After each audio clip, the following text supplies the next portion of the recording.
insyaallah. Kemudian untuk sekedar mengisi pengajian malam ini, maka saya ingin mencoba menerangkan tentang iman, hubungannya dengan amal, yaitu yang saya maksud bahwa ideal sekali apabila orang yang telah merasa atau yang telah mengaku beriman, kecuali hatinya dalam arti percaya, iman, beragama, juga perbuatannya, artinya amal. Amalnya pun atau perbuatannya juga agama. Artinya konsekuensinya iman, dia beramal, berbuat sesuai dengan ajaran agama. Jadi ideal sekali apabila antara hati, pengakuan atau ikrar dengan lesan, dengan mulut, dan perbuatan ini apabila sesuai, sangat ideal sekali. Cuma sekarang timbul pertanyaan, bagaimana kalau hatinya iman, tetapi dia belum melakukan? Artinya perbuatannya belum mencerminkan dia sebagai orang yang beriman. Inilah yang memang justru masalah inilah yang telah mendapat perhatian dari ulama-ulama, sehingga timbullah beberapa pendapat. Pertama, yang namanya iman itu apa? Satu berpendapat, yang bernama iman itu mujarradul aqli, suatu kepercayaan di dalam hati. Ya hanya itu. Jadi orang itu apabila hatinya sudah percaya, kalau menurut Islam, percaya bahwa hanya ada satu Tuhan, yaitu Allah. Percaya bahwa Muhammad itu seorang nabi dan seorang rasul, seorang utusan. Nah, ini yang kita kenal dengan nama syahadat dua. Syahadat penyaksian bahwa tidak ada Tuhan yang berhak disembah dengan benar kecuali hanya Allah. Dan syahadat atau kesaksian bahwa Muhammad adalah Rasulullah, ini syahadat. Jadi orang kalau sudah percaya, menerima dan tunduk terhadap kepercayaan ini dengan hati saja, itu sudah iman. Tetapi ada pendapat tidak cukup. Untuk yang namanya beriman, dia harus menyatakan pengakuannya itu dengan mulut, dengan lisan. Artinya dia harus bersyahadat, harus mengucapkan asyhadu an la ilaha illallah wa asyhadu anna Muhammadar Rasulullah. Aku bersaksi tidak ada Tuhan kecuali Allah. Aku bersaksi bahwa Muhammad adalah Rasul. Ini harus diucapkan, harus merupakan ikrar. Ini ada yang mengatakan baru orang itu disebut beriman. Ada lagi pendapat yang ketiga. Tidak cukup hanya dengan hati, Tidak cukup hanya dengan pengakuan dan ikrar, pernyataan dengan lisan, tapi harus dinyatakan dan dibuktikan dengan perbuatan. Jadi, menurut pendapat yang ketiga ini, yang namanya iman adalah merupakan satu rangkaian antara hati, mulut, dan perbuatan.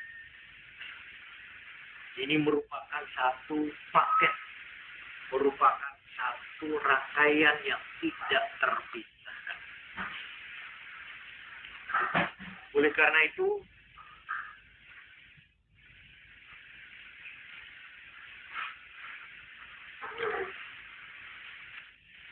tentang persoalan iman ini boleh saya simpulkan menjadi 3. 1,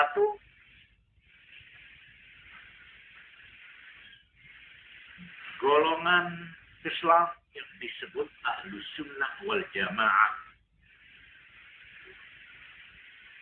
yang menyatakan bahwa yang namanya iman ialah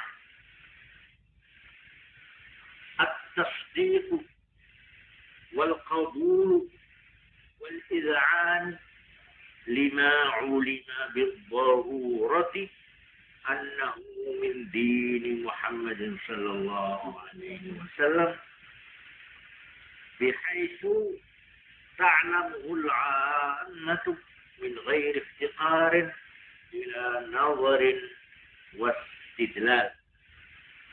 Ini rumusnya saya baca. Yaitu yang namanya iman, at-tasdiq, percaya, membenarkan, wal qabul, dan menerima, wal iz'an, dan tunduk, lima ulima bid-darurah, terhadap sesuatu yang diketahui secara gamblang annahu min din Muhammad, bahwa sesuatu itu dari atau termasuk ajaran agama Muhammad sallallahu alaihi wasallam. Gamblang min haitsu ta'lamul 'ammah, yang kira-kira orang umum bisa mengerti, min ghairi iftiqarin ila nazar, tanpa membutuhkan pemikiran, penelitian, wastidlal, dan tanpa membutuhkan dalil. Artinya bahwa itu termasuk sesuatu yang diketahui dengan mudah oleh semua orang. Contohnya, kal wahdaniyah,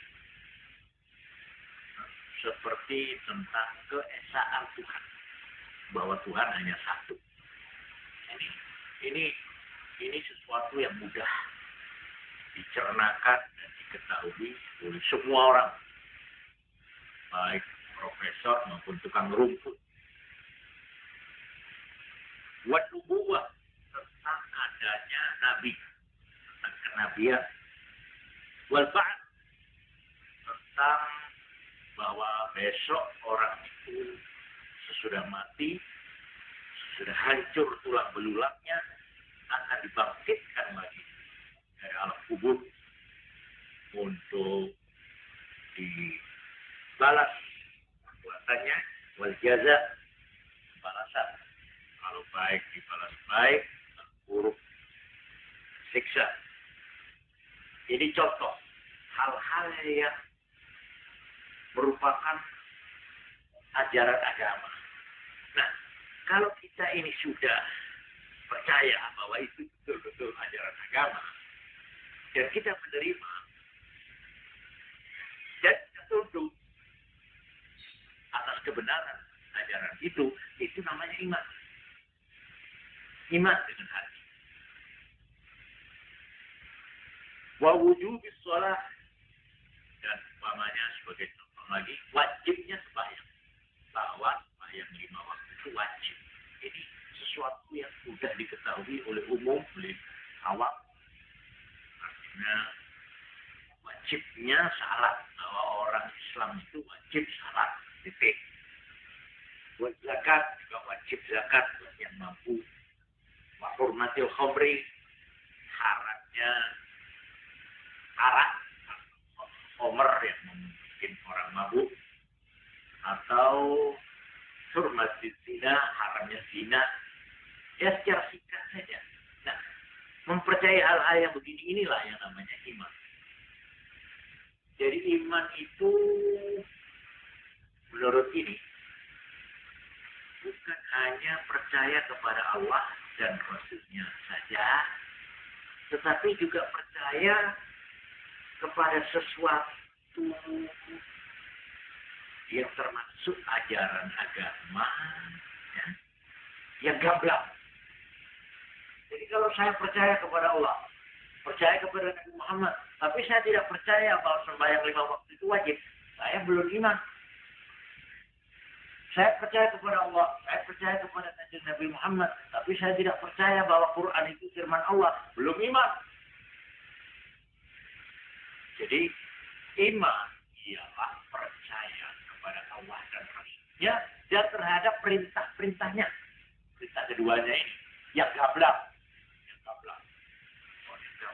Loh iya, yang gamblang, dia mudah diketahui di umum. Kalau yang membutuhkan penyelidikan, yang membutuhkan pemikiran, nah itu hanya khusus buat mereka yang ngerti aja itu. Umpamanya apa? Tentang batalnya wudhu. Kalau begini batal, kalau begitu tidak batal. Ini tidak mudah ini, tidak gampang. Mama saya tidak mengerti dan tidak percaya bahwa begitu itu membatalkan wudhu. Saya nggak apa-apa, saya masuk iman aja saya ini. Ini masalah-masalah yang dimaksud. Inilah aliran yang disebut aliran Asy'ariyah dan aliran Maturidiyah. Sunnah wal Jamaah. Nah, ini satu. Yang kedua, iman ialah aqdu bil qalbi wa syahadatu bil lisan. Ini pendapat yang kedua. Percaya dengan hati dan penyaksian dengan mulut. Dinyatakan dengan mulut. Tidak cukup percaya, tidak dinyatakan tapi dinyatakan. Jadi yang dimaksud syahadat ya ikrar, pengakuan dan pernyataan. Jadi gampangnya orang ini harus menyatakan apakah dengan bahasa Arab atau bahasa Indonesia itu bersoal, bahwa dia asyhadu an la ilaha illallah wa asyhadu anna Muhammadar. Inilah sebabnya maka untuk mengesahkan suatu perkawinan menurut Islam biasanya kalau kemanten disuruh membaca syahadat dulu. Ini banyak kita lihat di Indonesia.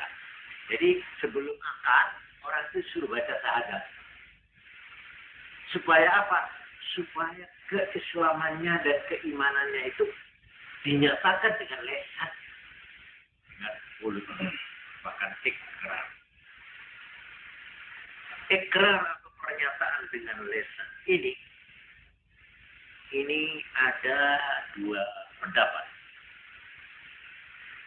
Yang pertama mengatakan al-iqraru ruknun, merupakan rukun. Dan artinya kalau pernyataan itu tidak ada, hanya hatinya saja percaya, belum iman. Ini pendapat yang kedua. Tadi itu pendapat yang pertama dengan hati saja. Ya, nah, pendapat yang kedua tidak cukup. Kecuali dengan hati harus dinyatakan dengan lisan. Ini pendapat dari golongan yang tidak termasuk golongan yang pertama. Sedang golongan yang pertama mengatakan memang bahwa menyatakan pernyataan itu wajib.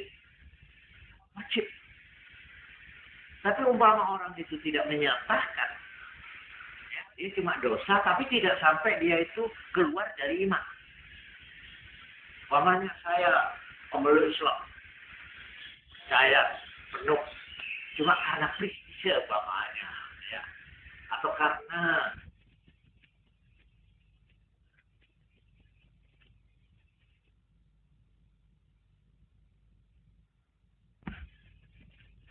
saya berbuat begini, menurut pendapat yang pertama, saya tetap iman.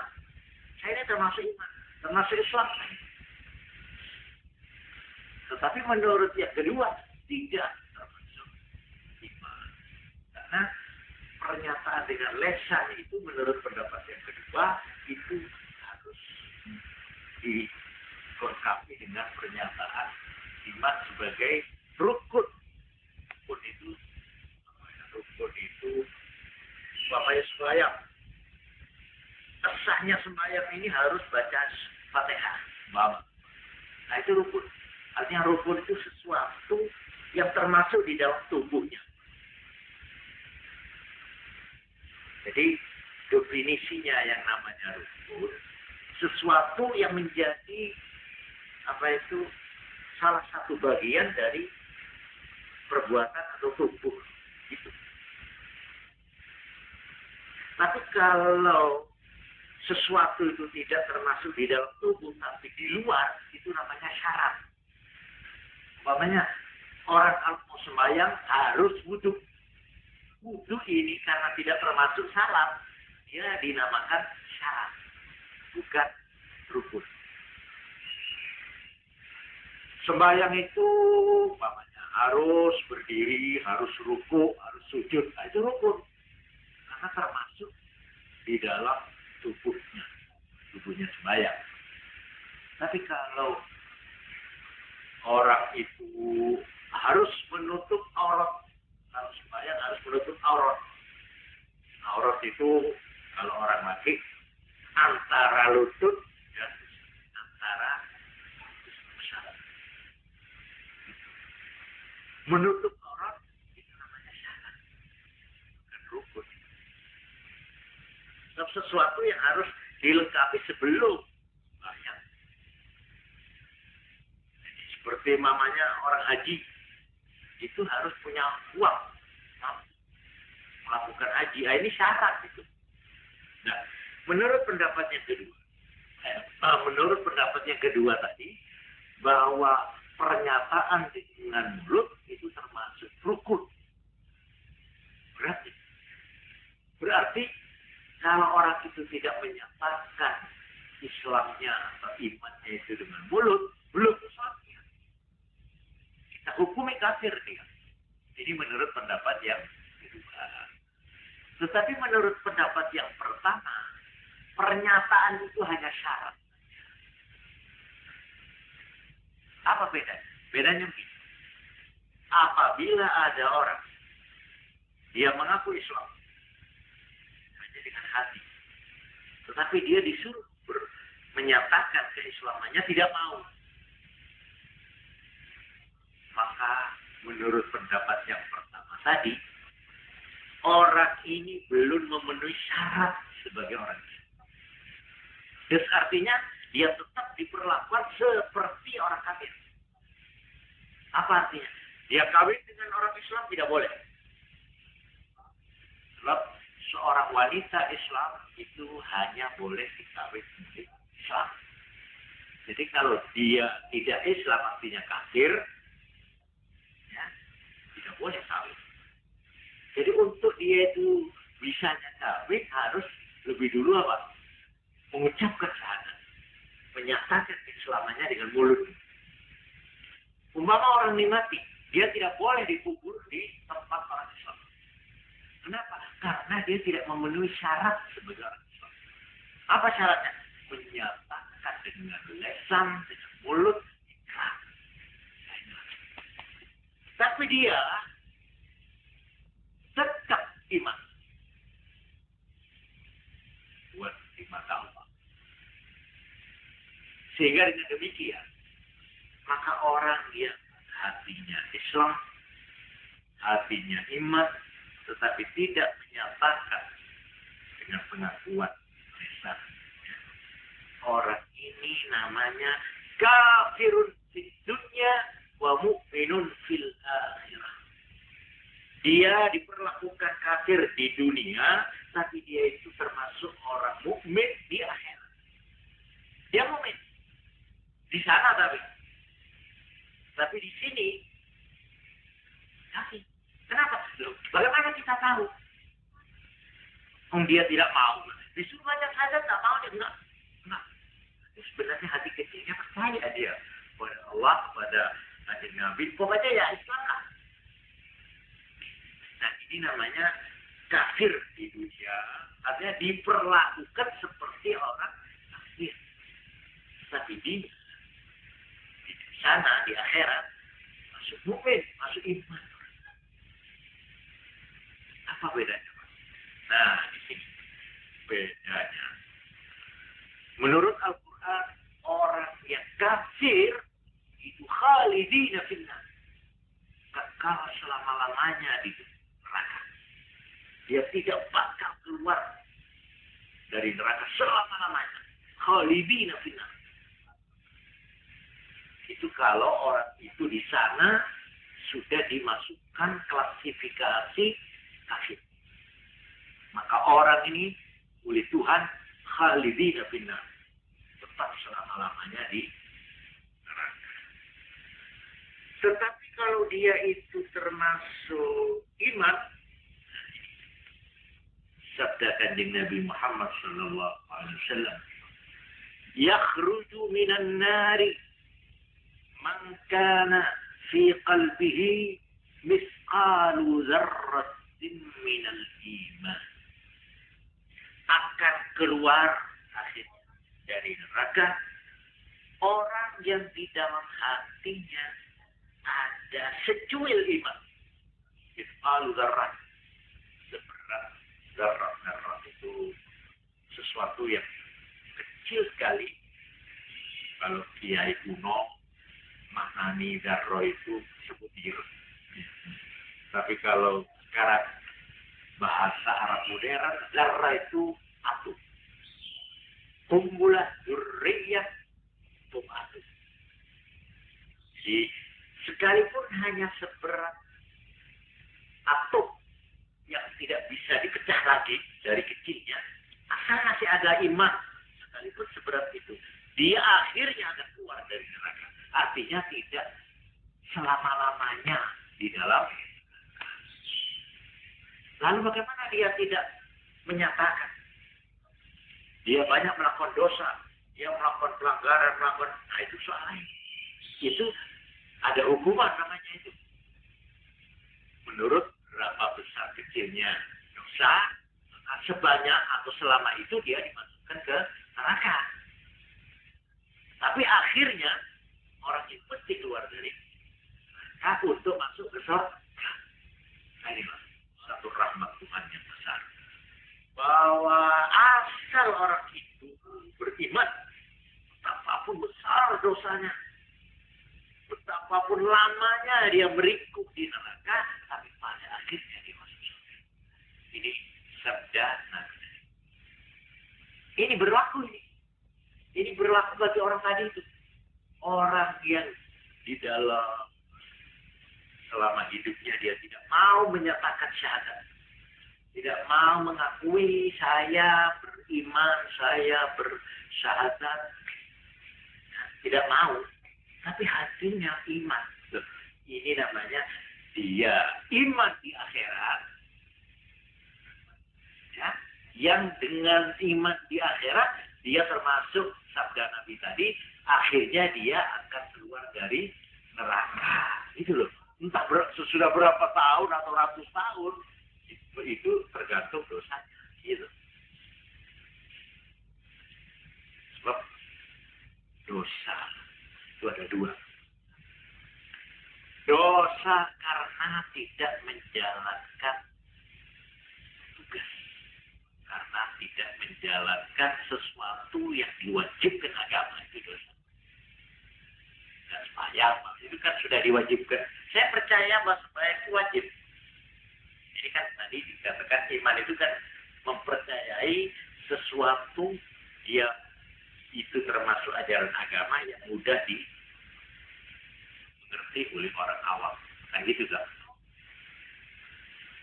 Atau yang kedua, dosa itu yaitu dalam bentuk melanggar larangan Tuhan.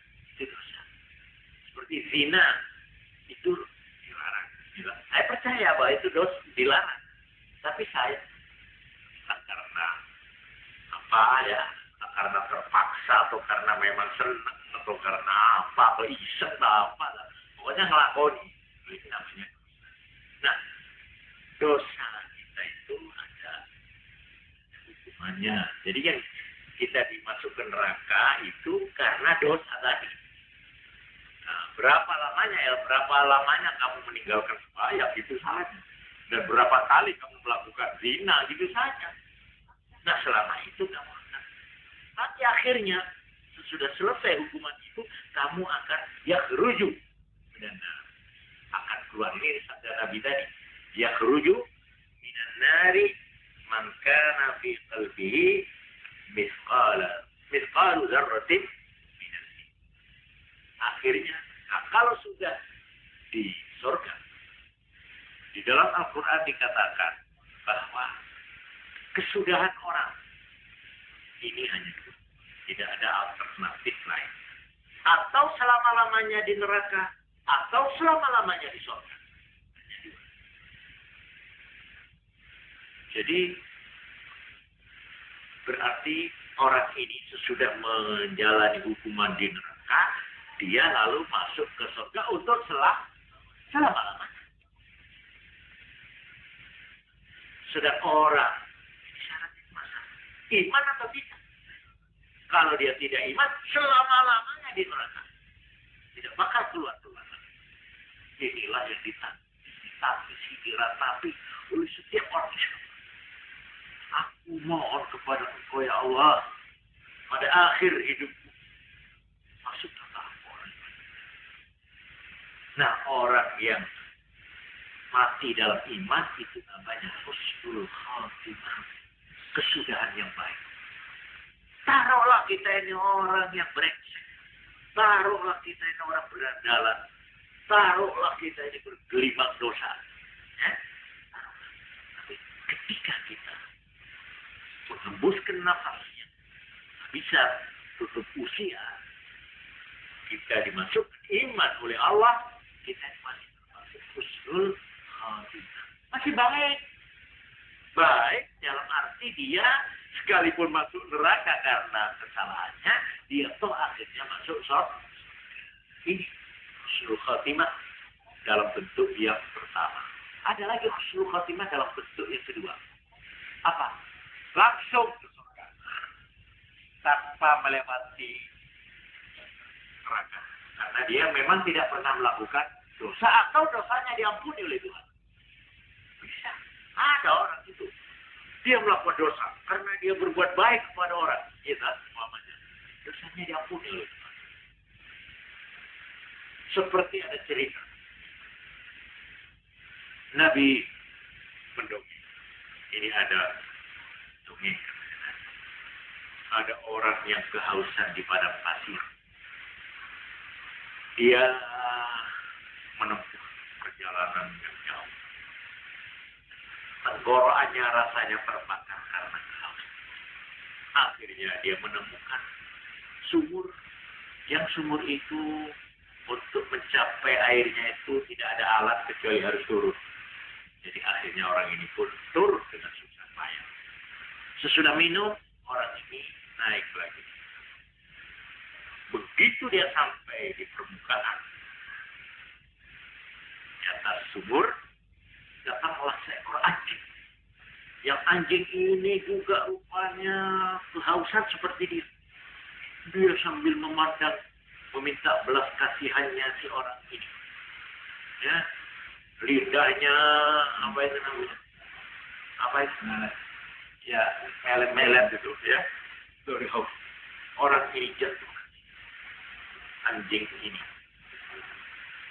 Saya kira sampai saya. Akhirnya dia tidak kuat. Saya harus menolong. Dia turun lagi dengan susah payah. Malah itu namanya kubur itu terompak pada pasir itu ada ya nulah sepatu lah. Dengan sepatunya dia gigit lalu dia naik lalu beri minum. Sesudah minum anjing itu melihat dengan penuh rasa terima kasih pada orang. Katanya Nabi sudah tahu orang ini masuk surga karena menolong anjing. Jadi mungkin ya, orang yang melakukan dosa karena dia berbuat baik, ya bisa juga dia mendapat ampunan dari Allah, bisa. Jadi husnul khotimah itu ada dua. Husnul khotimah yang pertama, dia mati iman, mati Islam. Cuma dia banyak melakukan dosa. Gitu. Yang kedua, husnul khotimah dalam arti dosanya diampuni oleh Tuhan, dia mati dalam apa itu? Dalam pangkuan pengampunan Tuhan. Nah, ini namanya husnul khotimah yang paling mahal ini, ya toh. Wah, ini yang diharap. Tapi ya kalau umpama kita disuruh milih, biarlah sudah yang pertama aja. Asal kita mati Islam, mati iman, perkara kita, ya sudah pantas saya memang selama ini suka menyakiti hati orang tua saya. Ibu saya pernah saya tempelek. Ibu saya tidak berani membalas saya karena dia sudah tua, dan saya masih gagah. Saya tidak puas kalau saya belum dihukum. Ada orang seperti itu. Saya merasa belum tenang hati saya kalau dosa saya belum dihukum. Sehingga orang yang menyadari mempunyai hati nurani yang baik, yang sehat, maka hukuman itu adalah merupakan rahmat.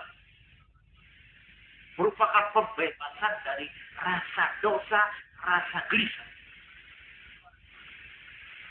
Seperti orang melakukan kesalahan pada orang. Ya, pada ibu, bu, aku berdosa kepada, aku menipu engkau. Aku pernah menyakiti. Balaslah sekarang anakku sebelum mati. Injaklah kepala, ludailah muka. Kalau diludai umpama, diludai. Wah, terima kasih Bu, terima kasih. Aku sekarang merasa lega, merasa bebas dari tanggungan dosa. Karena itu katanya ulama yang sudah mendalam ya, sebenarnya Tuhan memasukkan orang-orang dosa ke dalam neraka itu merupakan kasih sayang Tuhan, merupakan rahmat. Kenapa? Sebab orang itu setelah dihukum oleh Tuhan di neraka karena dosa, dia puas, dia lega. Terima kasih Tuhan. Memang hukumlah. Hukum memang saya ini orang yang kurang ajar. Saya orang tidak tahu aturan. Aku yang menentang engkau di dunia dulu. Aku yang paling nakal. Aku yang paling berani. Hukumlah. Dihukum betul oleh Tuhan. Terima kasih Tuhan. Terima kasih. Iya. Jadi Tuhan itu tidak kejam. Dengan memasukkan orang berdosa ke dalam neraka, itu menurut secara psikologis, ya, itu merupakan pembebasan daripada tekanan batin. Jadi, apa itu namanya? Perasaan dosa itu merupakan siksaan. Katakanlah orang itu, ini saya buat terus sedikit, dia bebas dari jeratan hukum. Tidak ditangkap polisi, tidak dia di polisi. Katakanlah, dia dengan dosanya itu semakin kaya. Katakanlah, dia dengan dosanya itu menikmati hidup. Tapi percayakan bahwa hatinya tidak gelisah, bahwa hatinya tenang, seperti yang nampak. Tidak. Orang yang pernah melakukan dosa pasti dia dihantui. dosanya. Selama hidupnya dia akan dibayangi oleh dosanya. Oleh karena itu boleh kita lihat sebagai satu kenyataan bahwa orang yang melakukan dosa dia hidup di dalam kondisi yang tidak tenang. Dia gelisah, dia merasa dikejar-kejar oleh dosa. Ini secara psikologis. Memang sesuai dengan sabda Rasulullah SAW.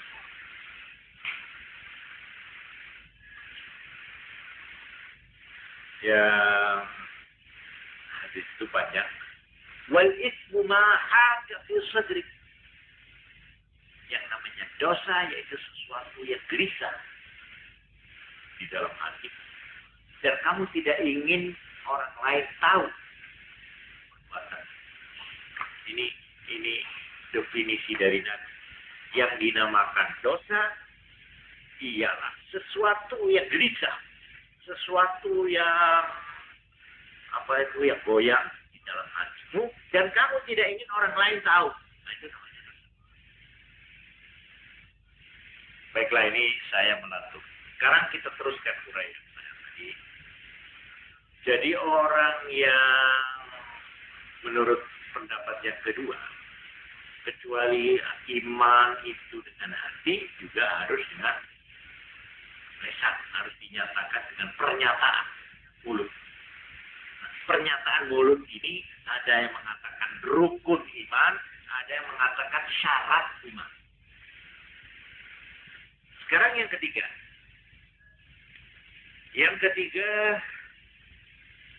at-tasdiqu wal iqraru wal amalu bil arkan.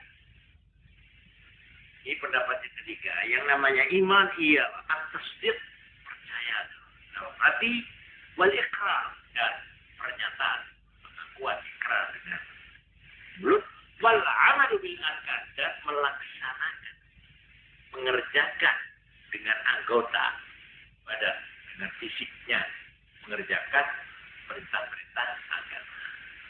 Jadi menurut ini, kalau ada orang mengaku Islam, dengan hatinya dia Islam, iman, betul-betul. Kemudian dengan mulutnya dia juga mengaku Islam, bersyahadat. Tapi dia tidak salah. Tidak kosong. Umpamanya, tidak melakoni ini. Malah dia berbuat zina. Menurut pendapat yang ketiga, kafir dia. Kafir. Menurut pendapat yang ketiga. Karena iman itu harus tiga. Harus lengkap. Merupakan satu paket. Ya hatinya, ya mulutnya, ya perbuatannya. Jadi yang sekarang kita sering mendengar, satunya apa? Satunya kata dengan perbuatan. Gitu? Itu memang ideal, saya katakan. Ideal sekali. Itu yang namanya Islam paripurna. Itu, gitu? Lengkap. Namanya. Ya, dah. Menurut pendapat yang ketiga, itu minimal. Menurut pendapat yang ketiga, pas enggak orang yang namanya Islam itu harus tiga sekaligus. Ya hatinya, ya mulutnya, ya perbuatannya. Kalau salah satu ini tidak, maka dia belum masuk golongan iman. Ini pendapat yang paling keras. Yang paling keras. Kalau ada orang Islam melakukan zina, kafir. Menurut pendapat yang ketiga ini dia. Keras sekali ini, hebat sekali ini. Ini yang kita kenal golongan Khawarij. Golongan Khawarij itu tidak mengenal dosa. Dalam kamusnya golongan Khawarij atau Khariji, dosa itu tidak ada besar, tidak ada kecil. Pokoknya dosa ya sudah. Dosa gitu aja. Dan kalau dosa kafir.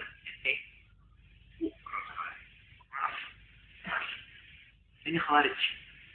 Ini yang ekstrim-ekstrim itu Khawarij. Kalau ada orang mengaku Islam. Ini saya pernah menerangkan pada pemerintah.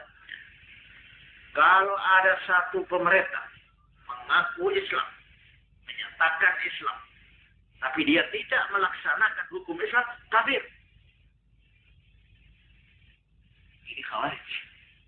Khawarij.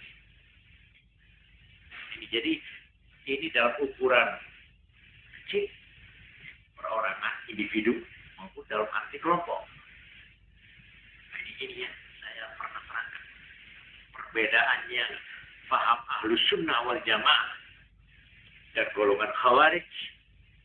Yang ketiga ini khawarij. Itu kalau ada satu pemerintah yang tidak menjalankan syariat Islam, menurut kamusnya golongan khawarij, itu termasuk pemerintah kafir. Kafir. Masa dia apa? Dia diperangi. Orang yang rela membiarkan pemerintahnya begitu, kafir.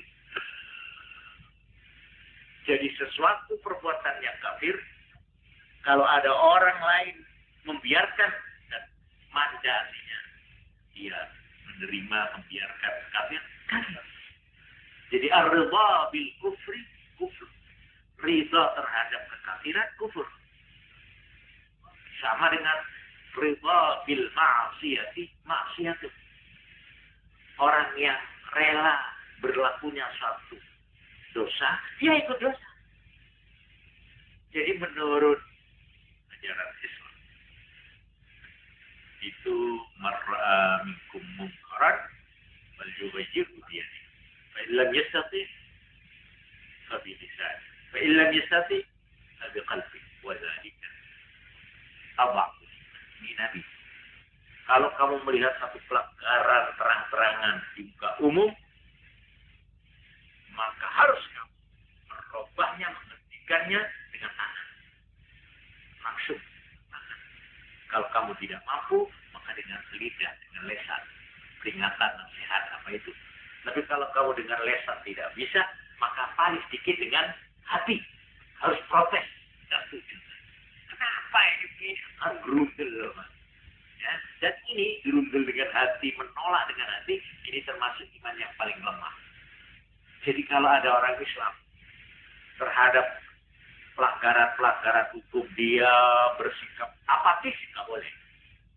Harus dia bersikap aktif. Mencoba berusaha merubahnya. Hentikan. Kalau tidak bisa dengan tangan, paling sedikit. Yang kedua dengan lesan. Biasa dengan apa? Resolusi. Apa aja ya. Atau dengan surat, apa-apa. Kalau yang kedua ini pun terhalang, ya, maka paling sedikit dengan harus kita tidak bisa saya benarkan. Kenapa ini kok terjadi? Kenapa? Jadi seorang Islam itu menurut Nabi harus sedikitnya dengan hati. Terus artinya kalau dia dengan hatinya, biasa rek, umum, sudah membudaya namanya. Lalu kamu apatis, dosa. Kamu dosa. Karena kamu menganggap itu bukan apa-apa. Dosa, mono. Gadis diculik, diperkosa. Ya, bukan berita. Ya, bukan. Ya, zaman saya ini dulu ya. Tidak ada perasaan marah. Tidak ada perasaan berontak dalam hatimu terhadap ini, demoralisasi ini. Kamu itu bukan orang yang berjiwa agama. Itu merupakan dosa. Ikut dosa itu. Ayo. Jadi seorang Islam tidak boleh bersikap apatis. Nah ini masalah ini. Jadi golongan Khawarij ini sangat keras. Dia menganggap belum bernama iman kalau tiga ini belum dilengkapi. Dipenuhi, yaitu dengan hati, dengan mulut, dan dengan perbuatan.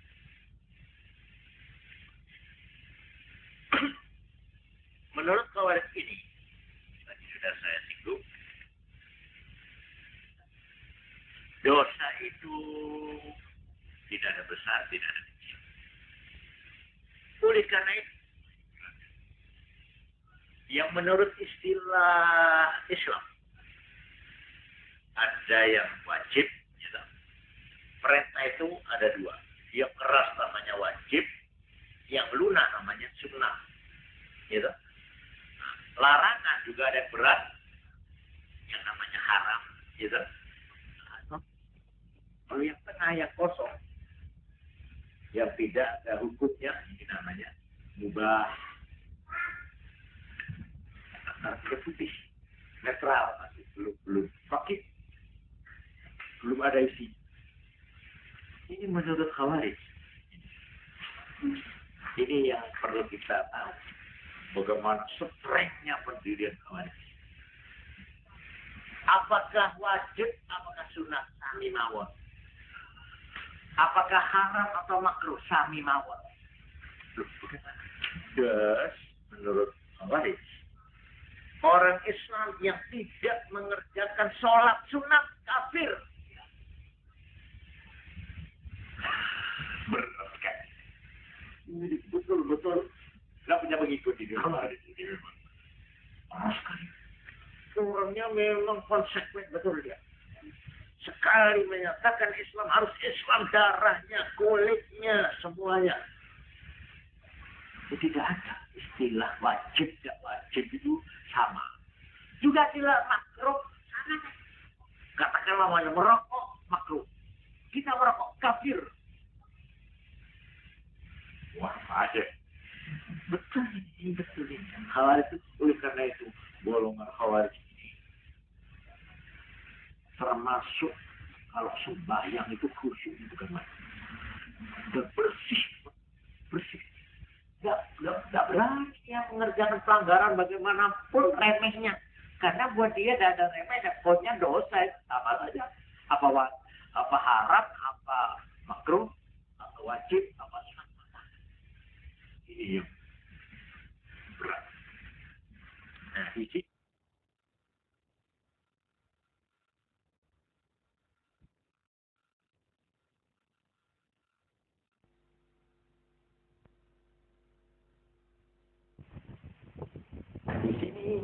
ada golongan yang disebut Mu'tazilah. Mu'tazilah ini golongan yang maunya tengah-tengah. Maunya. Dia berpendapat bahwa orang Islam itu memang harus hatinya, harus lidahnya, ya harus perbuatannya. Cuma di sini dia mempunyai perbedaan kecil dengan Khawarij di dalam satu hal, yaitu dia membedakan kalau orang itu melakukan menurut Mu'tazilah dosa itu dibagi dua, ada dosa besar, ada dosa kecil.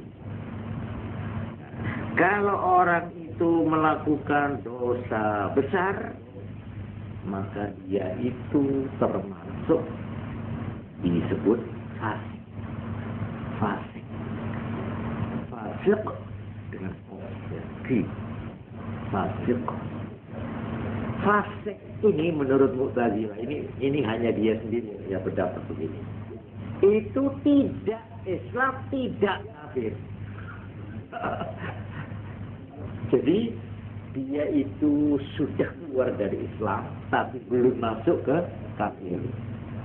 Jadi orang Islam yang melakukan dosa besar menurut Mu'tazilah, orang ini sudah tidak Islam tapi belum kafir. Lalu di mana? Di tengah-tengah, yaitu masuk kategori fasik. Nah, fasik ini bagaimana hukumnya nanti di akhirat? Nah, ini yang saya tidak setuju di sini. Dia membuat 3 alternatif. Kalau Islam masuk surga, kalau kafir masuk neraka, kalau fasik tidak di surga, tidak di neraka katanya. Lalu di mana? Di tengah-tengah antara surga dan neraka. Oh, jadi rokok niki oleh izin dari Tuhan apa kok membuat daerah baru ini? Nggak ada itu dalilnya, nggak ada itu. Seluruh Quran nggak ada, seluruh hadis nggak ada, yang ada cuma neraka surga, titik. Dia bikin daerah baru. Apa dia punya wewenang? Ya ini yang saya pernah guyon itu, saya nggak setuju ini tadi. Masa dia kok mau mencampuri wewenang Tuhan? Ini namanya kalau ibaratnya perang, ya ada daerah netral, tidak bertuan, ya dong. Daerah di apa?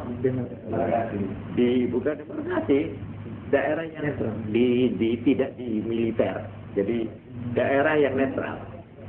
Jadi tidak boleh ada pertempuran di situ, ya.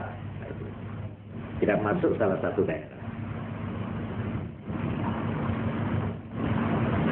Nah, sedang yang kedua perbedaannya dengan Khawarij, Mu'tazilah ini, perbuatan taat itu menurut Khawarij merupakan salah satu rukun, salah satu bagian yang tidak terpisahkan daripada iman. Apakah perbuatan itu fardu, wajib, atau sunat? Ini menurut Khawarij. Tapi kalau menurut Mu'tazilah, maka taat itu menjadi syarat, bukan rukun, syarat sahnya iman. Syarat sahnya iman. Jadi kalau ada orang tidak melakoni sembahyang, menurut Mu'tazilah, Islamnya tidak sah. Tidak sah. Oleh karena tidak sah, dia tidak masuk surga. Dia tidak masuk Islam, karena belum sah. Apa dia lalu berarti kafir? Belum. Nah, ini dia itu pendapatnya belum. Jadi Mu'tazilah itu mau mencari jalan tengah, maunya. Tapi ya keliru itu kemana? Ya. Oleh karena itu kesimpulannya saya katakan tadi,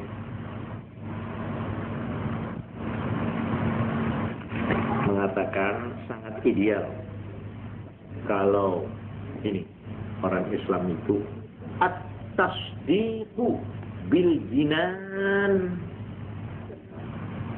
wal iqraru bil lisan wal amalu bil arkan. Ini bersaja kata-kata ini ya. Baik itu dihafalkan. At-tasdiqu bil jinan, percaya dengan hati. Wal iqraru bil lisan, dan pengakuan, pengucapan dengan lisan, mulut. Wal amal bil arkan, dan mengamalkan, melaksanakan dengan seluruh anggota badan, organ, yang melakoni sembahyang, ya apa dan sebagainya. Nah inilah yang ada sangkut pautnya dengan masalah keimanan atau keislaman.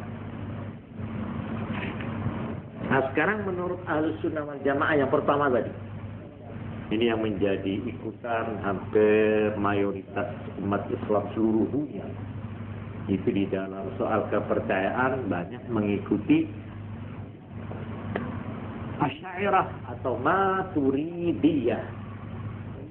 Asy'ariyah itu seorang ulama yang namanya Abul Hasan Al-Asy'ari. Maturidiyah itu seorang ulama bernama Abu Mansur Al-Maturidi. Nah, alirannya disebut Asy'ariyah dan Maturidiyah. Ini yang menjadi pegangan dari mayoritas umat Islam di dunia. Yang kesimpulannya begitu. Pokoknya satu, sudah dinamakan orang iman, sudah dinamakan orang Islam apabila hatinya sudah percaya. Titik. Percaya apa? Satu, percaya kepada Tuhan Allah, ada satu Tuhan. Dua, percaya bahwa Nabi Muhammad adalah utusan dan rasul Tuhan. 2, percaya kepada ajaran-ajaran Tuhan atau ajaran-ajaran Nabi yang bisa diketahui secara gampang dan gamblang. Titik. Ini 1. Yang kedua, tentang ikrar dengan lisan atau pengakuan ucapan dengan mulut, itu hanya menjadi syarat untuk berlakunya hukum Islam terhadap orang ini. Kalau dia mati, kita sembayangi. Kenapa? Karena dia sudah mengucapkan syahadat.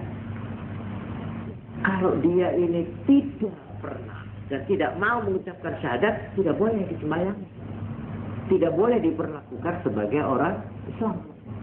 Karena kita nggak tahu, dong. Nggak mau itu menyatakan. Loh, bahwa hatinya iman itu soal Tuhan, itu soal lain itu. Itu soal nanti, itu di sana. Jadi terhadap orang yang tidak mau mengaku dengan lesannya bahwa dia orang Islam, orang bersyahadat, diperlakukan seperti orang kafir atau seperti orang yang bukan apa? Kawin nggak boleh dengan wanita Islam, mamanya ya. Kalau dia mati nggak boleh disembayangi. Kalau dia dikubur nggak boleh dikubur di kuburan Islam. Itu saja. Tapi bahwa dia nanti di sana di akhirat ternyata hatinya iman, itu antara dia dengan Tuhannya. Itu yang kedua. Yang ketiga, bahwa jadi dengan hati, dengan lisan. Lalu yang ketiga, melaksanakan konsekuensinya iman dan Islam dengan perbuatan. Dan perbuatan itu merupakan satu kewajiban. Bukan syarat, bukan rukun iman, kewajiban. Terus artinya siapa yang tidak melakukan, ya dosa. Oleh karena itu, ya, sekarang kalau ada orang mengaku Islam dan sudah menyatakan dia syahadat, anaknya orang Islam, ya, cuma dia tidak pernah mengerjakan sembahyang 5 waktu, ya, sama sekali selama hidupnya, katakanlah, atau ya pernah tapi ya sekali-sekali, ya paling-paling nih salat kriyoyo, ya kriyoyo dia kelihatan di masjid, tapi lain-lainnya enggak. Umpamanya nek poso ya tutup gendang aja. Nah, permulaannya dan penghabisannya aja ada itu yang begitu. Umpamanya ada orang begitu, itu kita hukumnya apa dia? Islam apa bukan? Islam. Islam. Penuh. Islam. Dan artinya kalau dia sudah hatinya percaya, mulutnya sudah ikrar, sudah mengaku, kalau dia sungguh mati, sekalipun dia tidak salah, sekalipun tidak melakukan puasa, kita wajib sembahyang dia. Wajib fardu kifayah. Jadi umpama tidak ada yang mau menyalati, iya, kalau terasa salat aja, mati harus disalati, kok enak, umpamanya ada orang yang emosi. Maka kalau andai kata tidak ada satu pun yang menyembayangi, semua orang Islam di situ itu dosa. Itu namanya fardu kifayah. Tapi umpamanya ada orang segelem, ya siapa yang ngalahin, sudah gede wijet. Ya tidak ada usah, sudah yang lain sudah diwakili ini. Ya jadi kalau sudah kewajiban itu diwakili, bisa diwakili, itu namanya fardu kifayah. Tapi kalau kewajiban yang tidak boleh diwakili namanya fardu ain. Fardu ain itu tiap-tiap kepala, per kepala. Seperti sembahyang 5 waktu kan tidak boleh diwakili. Wakil orang namanya istrinya minta diwakili oleh suami, wis wakil sampean mahar wis, aku tak nunut ae nang apa swarga apa katut apa swarga nunut neraka katut, nggak ada itu nggak ada itu main-main aja itu. Suami sendiri, istri sendiri terpisah di dalam negara. Suami tidak menanggung dosa, istri juga tidak menanggung dosa suami. Karena itu istri seorang nabi yang kafir tetap kafir. seperti istrinya Nabi Nuh alaihissalam. Itu Nabi Nuh, Nabi, dan Nabi Lut ini Nabi, istrinya kafir, tetap terpisah, tidak ada pengaruhnya. Ini soal kafir dan iman itu ya. Sebaliknya ada istrinya iman, suaminya kafir, ya tidak ada katut-katut tadi itu tidak ada, nunut katut tidak ada. Yaitu seperti Fir'aun. Fir'aun itu kafir, musuhnya Nabi Musa itu loh. Istrinya yang namanya Asia Islam, mukmin, percaya kepada Nabi Musa. Nah ini tetap lain. Jadi gak ada itu wakil-wakilan, tidak ada ya.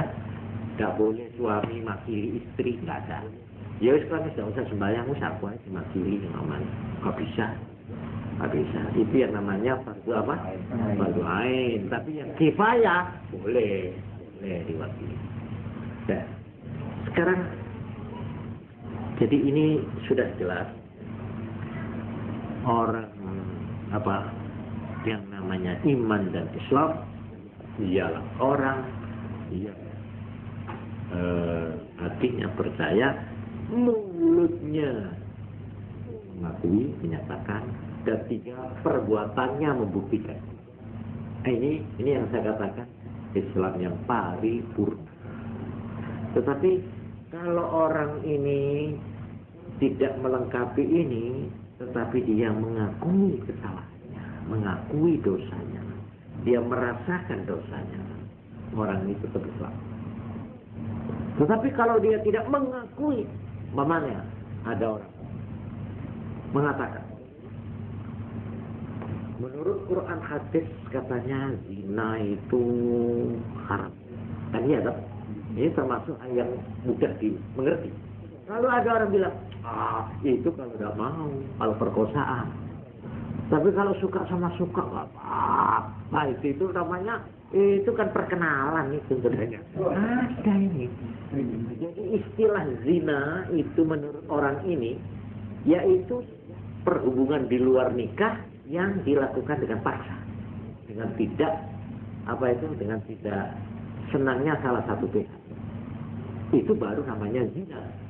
Tapi kalau memang ini apalagi tunangan, toh ini nanti akan jadi istri, toh ini akan jadi suami, nggak apa-apa, ini perkenalan. Maka orang yang mengatakan nggak apa-apa itu kafir seketika. Kafir. Kenapa? Karena dia menentang, tidak mengakui sesuatu yang wajib, yang haram menurut agama, dia mengatakan halal. Jadi menghalalkan barang yang sudah haram dari agama, atau mengharamkan barang yang halal, itu kafir, sekalipun dia tidak mengerjakan. Paham? Ini perlu diingat. Jadi umpamanya saya mengatakan, zina itu gak apa-apa, asal foto-foto tunangan nih, asal suka sama suka. Saya sekalipun tidak mengerjakan zina, saya tidak berzina. Saya cuma mengatakan gitu saja. Itu suatu kepercayaan saya atau anggapan saya ini kafir. Sebaliknya kalau saya mengerjakan zina, ya, malah tidak cuma satu kali, berkali-kali zina. Tapi saya merasa dosa, saya mengakui ini pelanggaran, maka saya tidak kafir. Saya tetap Islam, cuma Islam yang paham ini. Ini bedanya. Ini penting, penting. Jangan main-main. Kalau sesuatu yang sudah gamblang dilarang. Nah, sekarang umpamanya masalah yang pernah ditanya pada saya tentang bank, riba, renter, itu bagaimana? Kalau riba menurut Quran, wa ahallallahu bai'a wa harrama riba. Sudah disebut riba dalam arti definitif, terminologi sudah riba, ya haram. Titik. Perkara ngelakoni tidak ngelakoni itu soal lain. Paham ya? Tapi tentang bank ini perlu saya singgung sedikit yang pernah ditanya. bank ini ternyata, bank yang kita lihat praktek-praktek bank ini ya, itu ternyata ulama-ulama ahli hukum Islam mempunyai 3 pendapat. Ini perlu diketahui. Seperti juga gadep itu sama. Pendapat yang pertama mengatakan haram. Sebab itu namanya ada kelebihan, ada pengembalian. Nah, titik. Yang 2 boleh. Terus artinya nggak apa-apa. Kenapa? Ya sebab itu tidak dilakukan dalam arti akad. Ini alasannya. Tapi ada lagi yang alasannya itu milik umum. Ada lagi yang mengatakan itu produktif dan sebagainya lah ya. Pokoknya menurut pendapat yang kedua boleh. Nah, lalu ada yang pendapat ketiga, syubhat. Nah, ini kemarin saya pernah terangkan syubhat. Syubhat itu tidak terang haram, tidak terang halal. Itu namanya syubhat. Syubhat itu hukumnya bagaimana? Hukumnya syubhat. Buat orang umpama mengerjakan ya nggak apa-apa. Ya, enggak terang haram, sekalipun tidak terang halal, nggak apa-apa. Tapi bagi orang yang mempunyai apa tadi, punya dasar dan motif moral agama, ya sikap moral namanya, tidak mau karena belum terang hukumnya. Nah ini sikap ini dinamakan sikap wara', wau ra'ain, wara', sikap menjauhi sesuatu yang tidak terang. Syubhat itu namanya wara'. Itu orang-orang yang memang mempunyai kesadaran agama yang tinggi. Wara', sikapnya menghindari sesuatu yang meragukan. Nah ini tentang hukumnya bab. Ya. Oleh karena itu umat Islam ya, yang mempunyai ikutan pegangan tentang riba ini, kalau memang tidak sangat terpaksa jangan berhubungan dengan bank. Atau kalau memang itu sebagai penambahan modal atau yang produktif, nah itu. Kalau konsumtif, lebih menurut agama, pinjaman, meminjamkan, itulah fungsinya fungsi sosial. Di dalam agama orang memberi pinjaman, itu artinya menolong. Motifnya itu menolong orang ini supaya keluar dari kesulitannya. Kalau kita gaet orang itu, ya, bawahnya untuk makan dia pinjam. Kita beri pinjam, tapi dia harus mengembalikan lebih. Loh, ini namanya pemerasan. Itu bukan pertolongan, tapi pencekikan. Mencekik. Nah, oleh karena itu, sebenarnya secara prinsip, tiap-tiap pinjaman itu harus bersifat pertolongan. Tidak ada latar belakang untuk mencari keuntungan. Itu secara prinsip ya, secara prinsip. Sampai-sampai di dalam Quran dikatakan ara'aitan nabi yukadzibu biddin. Apakah kamu ingin tahu orang yang mendustakan agama? Ini terus di belakang wa yamna'unal ma'un, dan dia menolak, tidak mau memberikan ma'un. Ma'un itu meminjamkan barang-barang keperluan sehari-hari. Nyilik tiba, nyilik lating, nyilik kopuan, nyilik pacul, nyilik siwur. Itu ma'un. Ma'un itu sesuatu keperluan remeh yang sehari-hari. Nah, orang yang tidak mau memberikan pertolongan itu tandanya orang itu mendustakan agama. Ukurannya sampai ke sana itu. Yang pertama, alladzi Aradalladzi yukadzibu biddin wa dzalikal ladzi yad'ul yatim, nyempak, menghardik, mendorong orang anak yatim, ini satu, tidak punya kemanusiaan. Wala yahubbu 'ala ta'amil miskin, dan dia tidak menganjurkan untuk memberi makan orang miskin. Orang yang begini ini namanya itu orang agama cuma bibirnya tok itulah ya. Terus apa lagi? La hubala ta'am miskin fawailul lil musallin, lebih patut masuk neraka wel, yaitu orang-orang yang katanya kelihatannya sembahyang dia sembahyang, tapi dia lebih patut masuk neraka wel.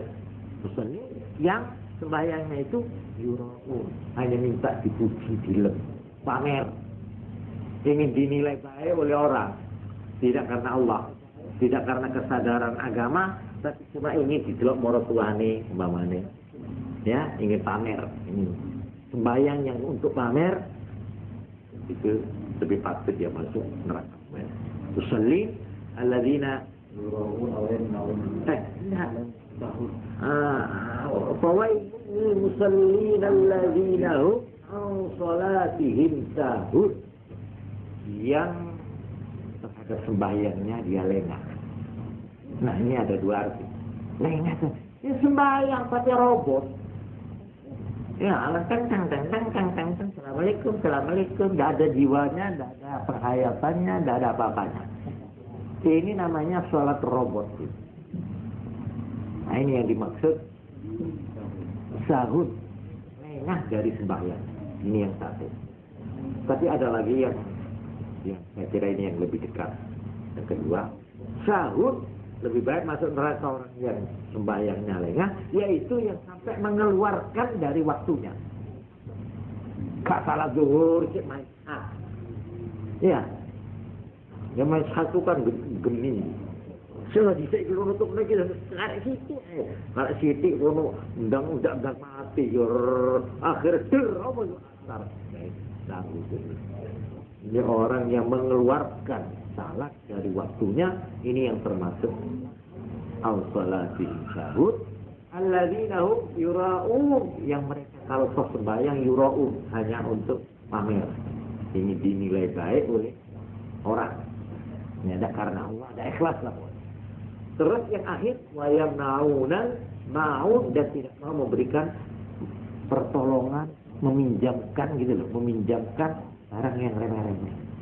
Koproan, belajar pacul itu mau. Nah, ini jadi saya ulang lagi mengenai pelaksanaan agama. Memang kalau kita kembali kepada ukuran iman, ya termasuk iman, cuma imannya kurang sempurna itulah. Di dalam arti inilah maka sabda-sabda Nabi yang kadang-kadang kita itu ngeri. La yazni zanin wa huwa mu'min. Oh, kamal. Tidak akan berlakukan zina orang yang beriman. Ada yang mengatakan, jadi berarti kalau orang zina itu kafir. Oh, enggak. Itu semua hadis yang menyatakan begitu itu imanan kamilan. Tidak beriman dalam arti yang sempurna orang yang masih melakukan zina. Jadi orang melakukan zina itu imannya belum sempurna, gitu saja. Bukan berarti orang zina itu lalu kafir, tidak. Kecuali kalau dia menganggap zina itu halal. Jelas ya? Sekalipun saya tidak mengerjakan. Saya sembahyang Allah Akbar, zuhur, asar, tapi saya tidak meyakini bahwa sembahyang 5 waktu ini wajib. Tidak wajib, saya ini kan cuma iseng. Loh, kenapa sembahyang 5 waktu? Ya iseng. Ini bang iseng. Loh, bukan poin. Apa Tuhan tidak perlu, tidak memerlukan. Tuhan itu tetap Tuhan. Disembah tak disembah sama. Jadi saya ini iseng, kafir. Sekalipun saya sembahyang, tapi kenapa? Karena saya menganggap ini bukan wajiban. Sudah jelas ini ya. Ini perlu saya katakan. Jadi oleh karena itu, saya di dalam terang yang lalu ya saya pernah menyatakan sekarang ini yang penting kita itu mengajak masyarakat untuk beriman. Rebutlah iman masyarakat. Iman. Perkara yang lain itu nanti nomor 2. Jadi yang pentingnya rebutlah iman. Nah, sesudah iman, maka kita lalu menganjuri supaya mereka itu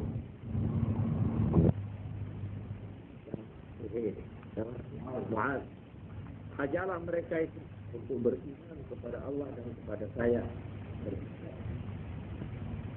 Kemudian sudah itu apabila mantap imannya, maka tahulah mereka itu bahwa mewajibkan sembahyang di bawah. Kemudian kalau mereka sudah mengerjakan sembahyang itu secara baik, beritahulah bahwa Tuhan menetapkan buat kaya untuk diserahkan kepada yang tidak mampu. Ini pesan amanat Nabi kepada Mu'adz bin Jabal ini merupakan satu cara ya bagaimana orang berdakwah. Jangan orang yang belum mengenal Islam, belum apa-apa sudah dicekoi macam-macam yang serba mendetail ya, yang serba yang sebenarnya bukan masalah penting. Jangan dulu, tariklah dulu mereka, ajaklah mereka itu untuk bertuhan dulu kepada Allah, bernabi kepada Rasulullah. Ini dulu. Ini saja sudah satu kemenangan. Kalau ini sudah, barulah kita titik lambat laun supaya mau mengerjakan yang lima waktu. Saya ini pernah terjadi di zaman Rasul, yaitu ada seorang pegunungan, orang yang masih belum mengenal, datang pada Nabi, belum mengenal peradaban, belum mengenal apa, Arabi, datang pada Nabi. Apakah penjenengan Nabi? Ya, saya Nabi. Apakah Samdan mengajarkan ini dia? Apakah juga sembahyang? Iya. Berapa sembahyang? 5 kali. Ini maaf, saya mau tanya. Iya apa? Umpama saya hanya mengerjakan 2 waktu saja, bagaimana? Jadi menawar ini. Jadi saya mau mengerjakan 2 saja. Iya. Pergi. Begitu Nabi pergi, orang itu pergi, Nabi bersabda kepada sahabat yang ada di sini. Lihat saja dia, kita doakan. Begitu dia sudah mengerjakan 2 waktu, nanti akhirnya dia 5 waktu akan dikerjakan semua. Jadi ini hanya merupakan suatu cara approach, cara pendekatan, ya. Jadi karena itu saya pernah didatangi Pak Haji, saya mau Islam. Terima kasih Islam. Tapi saya minta maaf ya, kenapa? Saya masih tetap makan. Oh iya. Dan saya masih tetap judi. Sebab buat saya judi dan minuman keras ini nggak bisa saya. Itu sudah mendarah mendaging. Tapi saya mau iman, mau sembahyang. Cuma 2 ini saya mau kerjakan, boleh apa enggak? Saya katakan Islam tidak menghalangi. Jadi minuman keras dan judi itu tidak menghalangi sampean untuk menjadi orang Islam. Pahami? Ini jangan dikatakan kok obral kok. Ini namanya metode apa itu? Pendekatan. Ya, saya tidak menghalalkan, tidak menghalalkan, tidak. Saya merebut iman orang ini. Asal dia iman, apalagi mau sembahyang. Aduh, gus piro-piro gus. Ini egoisik ngini. Itu nanti tahap demi tahap nih. Oleh karena itu, kalau ada bagaimana saya mendidik anak saya, padahal lingkungan saya tidak menolong. Ya, memang itu hal yang menyedihkan. Kita nggak boleh putus asa, ya. Kita kenalkan agama dalam arti iman ini dulu. Iman. Bagaimana anak-anak saya yang sudah dewasa, apalagi dewasa. Nah, syukur kalau masih mulai kecil ya. Kalau masih kecil lebih gampang. Tapi yang susah ini anak-anak yang sudah sekolah malah sudah lanjut sekolahnya tapi tidak mengenal agama sama sekali. terhadap orang-orang ini, caranya approach, rebutlah iman dulu. Imannya ini, syahadatnya dulu. Yakinkanlah bahwa alam semesta ini punya Tuhan, punya pencipta, bukan punya pelindung dan sebagainya. Kalau ini sudah masuk, ini kita sudah harus bersyukur kepada Tuhan. Nah, sesudah itu baru taat. Berikutnya pelan-pelan. Ya. Kalau sekaligus, ya barangkali lalu malah ditolak gitu. Ya, kalau sekaligus ini sampai akhirnya ada keluh kesah. Terus pokoknya yang melak agama itu bodoh karena masuk penjara. Kamu, ini sembuh. Nah, ini karena salah approach, salah pendekatannya. Bukan salah anaknya kan saya ini ya. Kita kurang bisa mengambil hati. Ya, ini soal metode saja. Ya beginilah yang dapat saya uraikan ini, dan saya mengucapkan selamat datang kepada yang baru datang. Ini di tape ya, jadi artinya pengajian ini tetap berlangsung sekalipun ya, tadi sudah saya dahului tidak menjawab pertanyaan oleh karena yang bertanya ternyata tidak atau belum hadir. Sekarang sudah hadir tapi sudah telat.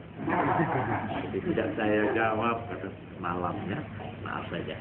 Sekian saja, bahwa alam bisawab. Assalamualaikum warahmatullahi wabarakatuh.